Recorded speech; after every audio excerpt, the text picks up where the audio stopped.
We are at Walmart in Ottawa, Illinois. The marina we're at, the Harbor, Heritage Harbor, they have a loaner car, which is a luxurious Chevy Suburban. And Stella and I are waiting for Michelle to get some groceries.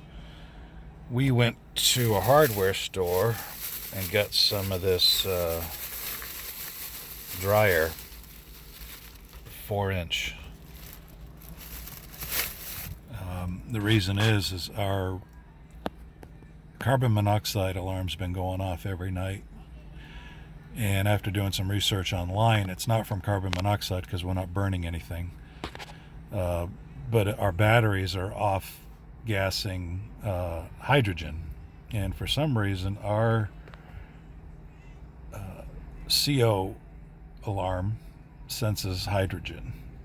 So the hydrogen isn't dangerous to breathe, it's just, it can be flammable. So our boat has a vent, and the vent hose is all corroded and nasty, so we're going to replace it today. That's the project we're working on today, along with getting groceries and maybe finding a cigar shop. All right, that's an update. Stella's going to bed.